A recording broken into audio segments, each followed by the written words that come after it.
साडी रीस न कर साडे जीवन दा आसमान अंदाज़े वखरा।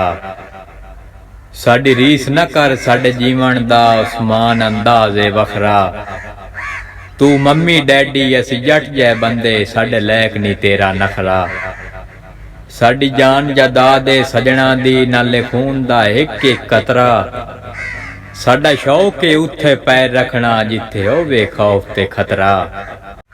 डाडा शौक आया आखे रज के बैठा संग करके हातिम ताई दे। झोली हंजुआ नाल पसाई बैठा मिल गए नी अजर कमाई दे। एक बारी मिल हथी अपने देवा तैनू तमगे मैं चंगियाई दे। तैनू साले सार पुआवणे नुचियां नाल साज बनाई दे। ढिड भरी सजुण तां फिट गया है साना रला नू सगिया। भुल गया है भुखिया वेलियां दे बेली कोल बहा नू सगिया। गल यूसुफ करनी पाए गई ये राठा वांग निभा नू सगिया। लत्तां तू ही मारन लग पिया है रज सजुण पचा नू सगिया।